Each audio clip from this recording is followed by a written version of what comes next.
Chapter 10: A Mousetrap in the 17th Century. The invention of the mousetrap does not date from our days. As soon as societies, in forming, had invented any kind of police, that police invented mousetraps. As perhaps our readers are not familiar with the slang of the Rue de Jerusalem, and as it is 15 years since we applied this word for the first time to this thing, allow us to explain to them what is a mousetrap. When in a house, of whatever kind it may be, an individual suspected of any crime is arrested, the arrest is held secret. 4 or 5 men are placed in ambuscade in the first room. The door is open to all who knock. It is closed after them, and they are arrested, so that at the end of 2 or 3 days they have in their power almost all the habitués of the establishment. And that is a mousetrap. The apartment of M. Bonacieux, then, became a mousetrap, and whoever appeared there was taken and interrogated by the cardinal's people. It must be observed that as a separate passage led to the first floor, in which D'Artagnan lodged, those who called on him were exempted from this detention. Besides, nobody came thither but the 3 Musketeers. They had all been engaged in earnest search and inquiries, but had discovered nothing. Athos had even gone so far as to question M. de Treville, a thing which, considering the habitual reticence of the worthy Musketeer, had very much astonished his captain. But M. de Treville knew nothing, except that the last time he had seen the cardinal, the king, and the queen, the cardinal looked very thoughtful, the king uneasy, and the redness of the queen's eyes denoted that she had been sleepless or tearful. But this last circumstance was not striking, as the queen since her marriage had slept badly and wept much. M. de Treville requested Athos, whatever might happen, to be observant of his duty to the king, but particularly to the queen, begging him to convey his desires to his comrades. As to D'Artagnan, he did not budge from his apartment. He converted his chamber into an observatory. From his windows he saw all the visitors who were caught. Then, having removed a plank from his floor, and nothing remaining but a simple ceiling between him and the room beneath, in which the interrogatories were made, he heard all that passed between the inquisitors and the accused. The interrogatories, preceded by a minute search operated upon the persons arrested, were almost always framed thus: "Has Madame Bonacieux sent anything to you for her husband, or any other person? Has Monsieur Bonacieux sent anything to you for his wife, or for any other person? Has either of them confided anything to you by word of mouth?" If they knew anything, they would not question people in this manner, said D'Artagnan to himself. Now, what is it they want to know? Why, they want to know if the Duke of Buckingham is in Paris, and if he has had, or is likely to have, an interview with the Queen. D'Artagnan held on to this idea, which, from what he had heard, was not wanting in probability.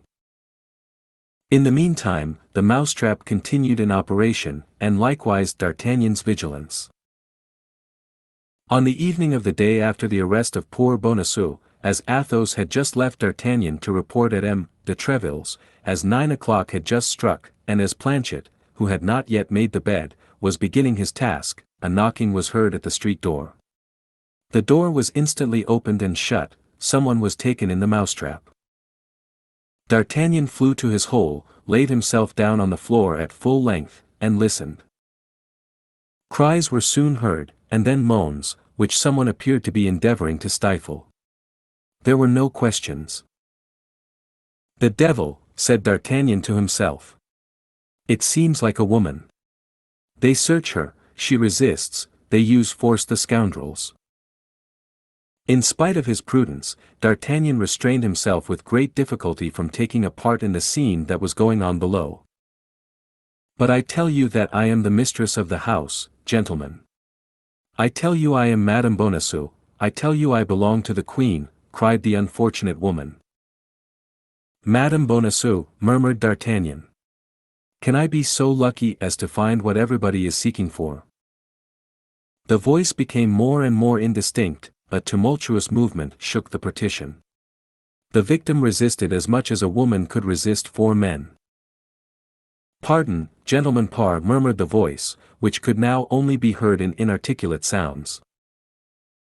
"They are binding her, They are going to drag her away, cried D'Artagnan to himself, springing up from the floor. My sword! Good, it is by my side. Planchet. Monsieur. Run and seek Athos, Porthos and Aramis. One of the three will certainly be at home, perhaps all three. Tell them to take arms, to come here, and to run.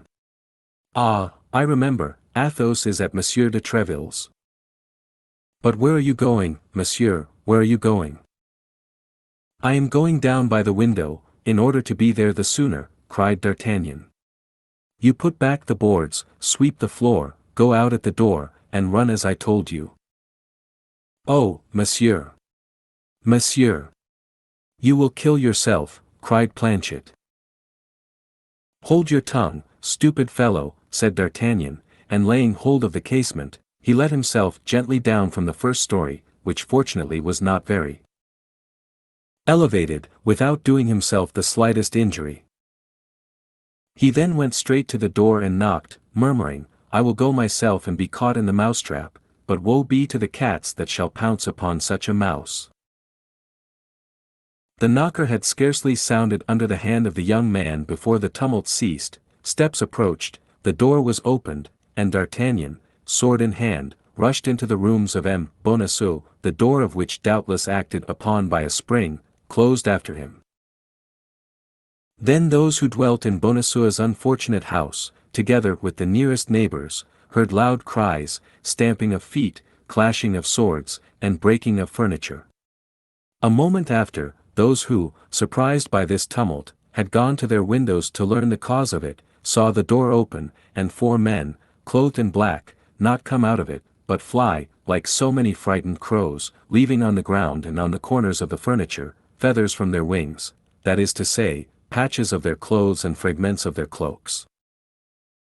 D'Artagnan was conqueror without much effort, it must be confessed, for only one of the officers was armed, and even he defended himself for form's sake. It is true that the 3 others had endeavored to knock the young man down with chairs, stools, and crockery, but 2 or 3 scratches made by the Gascon's blade terrified them. 10 minutes sufficed for their defeat, and D'Artagnan remained master of the field of battle.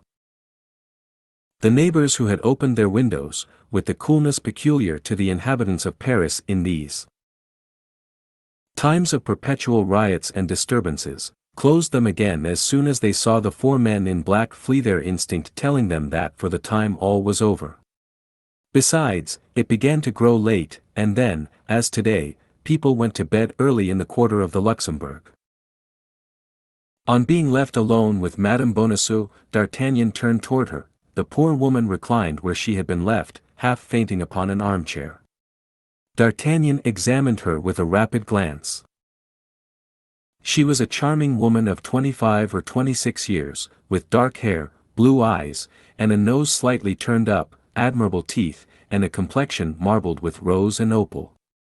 There, however, ended the signs which might have confounded her with a lady of rank.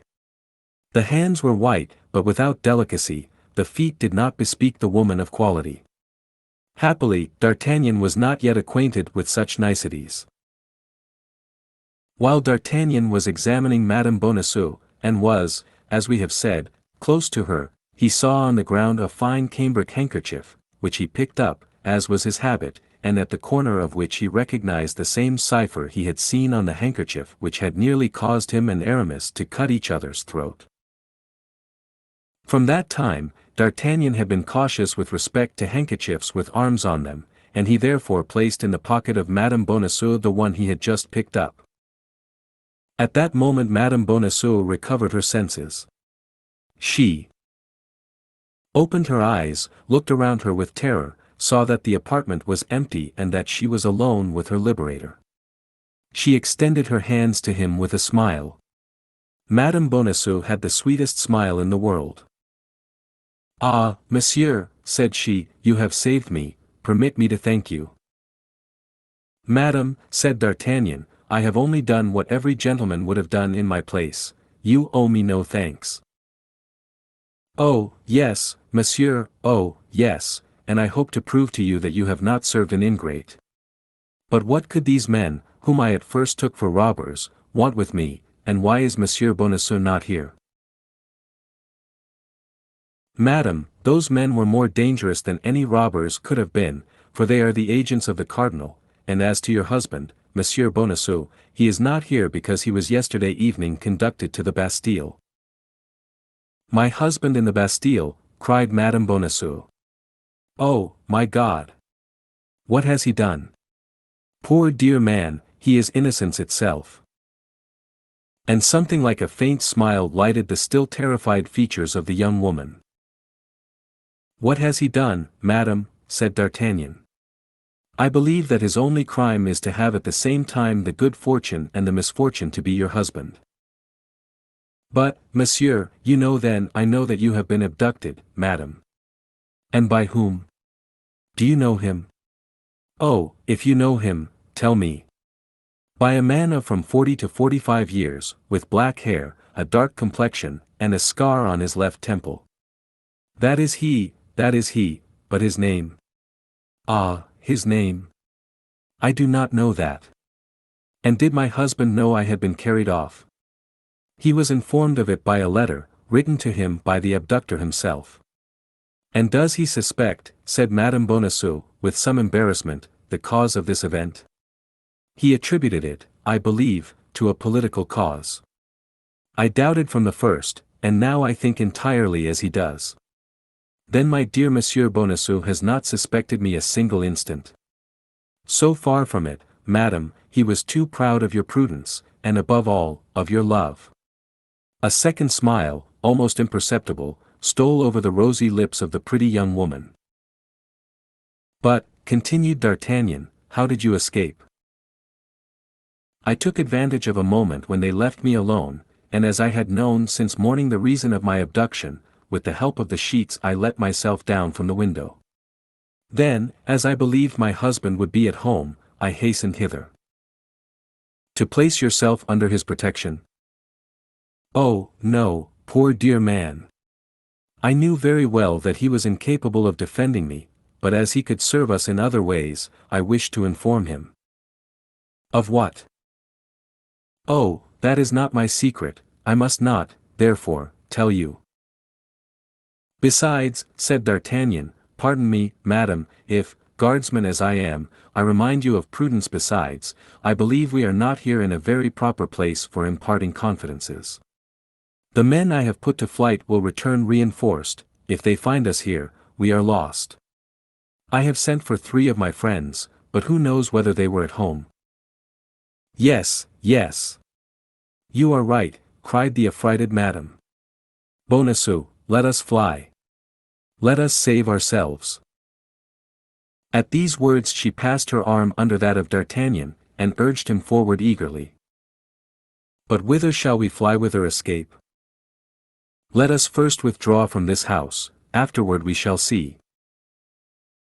The young woman and the young man, without taking the trouble to shut the door after them, descended the Rue des Fossoyeurs rapidly, turned into the Rue des Fosses Monsieur le Prince, and did not stop till they came to the place Saint-Sulpice. "And now what are we to do, and where do you wish me to conduct you?" asked D'Artagnan. "I am at quite a loss how to answer you, I admit," said Madame Bonacieux. "My intention was to inform Monsieur Laporte, through my husband, in order that Monsieur Laporte might tell us precisely what had taken place at the Louvre in the last 3 days, and whether there is any danger in presenting myself there." "But I," said D'Artagnan, "can go and inform Monsieur Laporte." "No doubt you could, only there is one misfortune, and that is that Monsieur Bonacieux is known at the Louvre, and would be allowed to pass, whereas you are not known there, and the gate would be closed against you." "Ah, bah," said D'Artagnan, "you have at some wicket of the Louvre a concierge who is devoted to you, and who, thanks to a password, would—" Madame Bonacieux looked earnestly at the young man. "And if I give you this password," said she, "would you forget it as soon as you used it?" "By my honor, by the faith of a gentleman," said D'Artagnan, with an accent so truthful that no one could mistake it. "Then I believe you. You appear to be a brave young man, besides, your fortune may perhaps be the result of your devotedness." I will do, without a promise and voluntarily, all that I can do to serve the king and be agreeable to the queen. Dispose of me, then, as a friend. But where shall I go meanwhile? Is there nobody from whose house Monsieur Laporte can come and fetch you? No, I can trust nobody. Stop, said D'Artagnan, we are near Athos's door. Yes, here it is. Who is this Athos? One of my friends. But if he should be at home and see me? He is not at home, and I will carry away the key, after having placed you in his apartment. But if he should return? Oh, he won't return, and if he should, he will be told that I have brought a woman with me, and that woman is in his apartment. But that will compromise me sadly, you know. Of what consequence?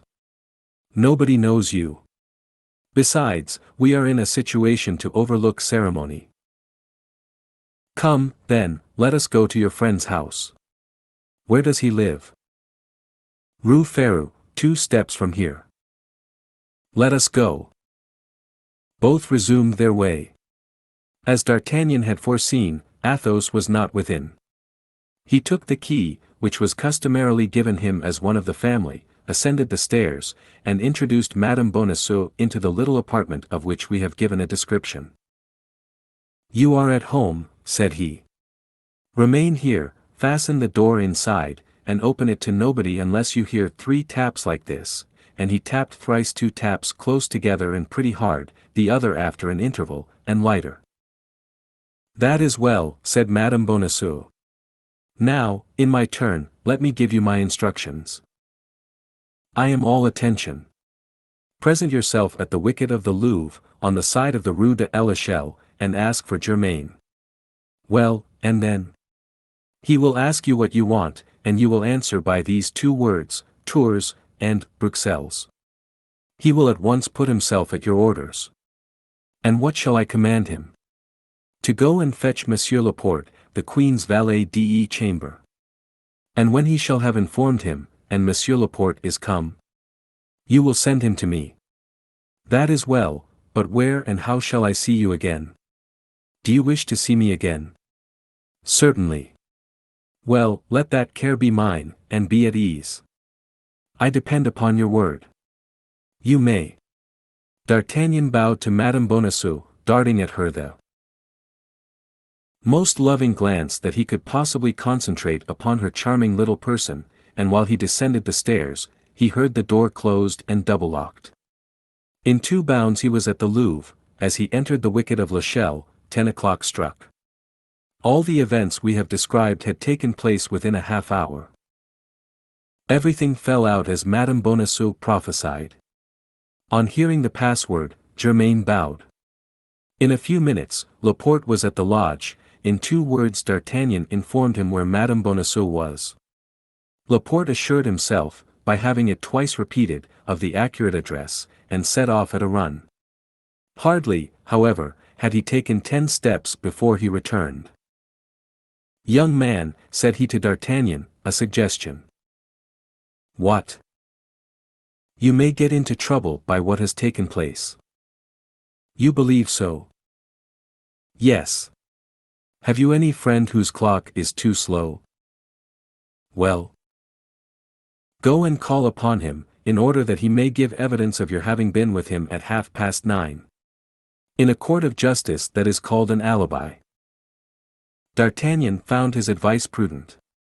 He took to his heels, and was soon at M. de Treville's, but instead of going into the saloon with the rest of the crowd, he asked to be introduced to M. de Treville's office. As D'Artagnan so constantly frequented the hotel, no difficulty was made in complying with his request, and a servant went to inform M. de Treville that his young compatriot, having something important to communicate, solicited a private audience. 5 minutes after, M. de Treville was asking D'Artagnan what he could do to serve him, and what caused his visit at so late an hour. Pardon me, monsieur, said D'Artagnan, who had profited by the moment he had been left alone to put back M. de Treville's clock 3/4 of an hour, but I thought, as it was yet only 25 minutes past 9, it was not too late to wait upon you. "25 minutes past 9, cried M. de Treville, looking at the clock. "Why, that's impossible." "Look, rather, monsieur," said D'Artagnan, "the clock shows it." "That's true," said M. de Treville, "I believed it later. But what can I do for you?" Then D'Artagnan told M. de Treville a long history about the Queen. He expressed to him the fears he entertained with respect to her Majesty, he related to him what he had heard of the projects of the Cardinal with regard to Buckingham, and all with a tranquillity and candour of which M. de Treville was the more the dupe, from having himself, as we have said, observed something fresh between the Cardinal, the King, and the Queen. As 10 o'clock was striking, D'Artagnan left M. de Treville, who thanked him for his information, recommended him to have the service of the King and Queen always at heart, and returned to the saloon, but at the foot of the stairs, D'Artagnan remembered he had forgotten his cane. He consequently sprang up again, re-entered the office, with a turn of his finger set the clock right again, that it might not be perceived the next day that it had been put wrong, and certain from that time that he had a witness to prove his alibi, he ran downstairs and soon found himself in the street. Thank you for watching. We are dedicated to curating literature into some of the best read-along audiobooks anywhere. Please support the channel by clicking like and subscribe. As our supporters grow, we will be able to improve the quality of our publications, add better voices, and make more great books available to our viewers. If you have any requests, feel free to message us anytime. ultimateaudiobooks.com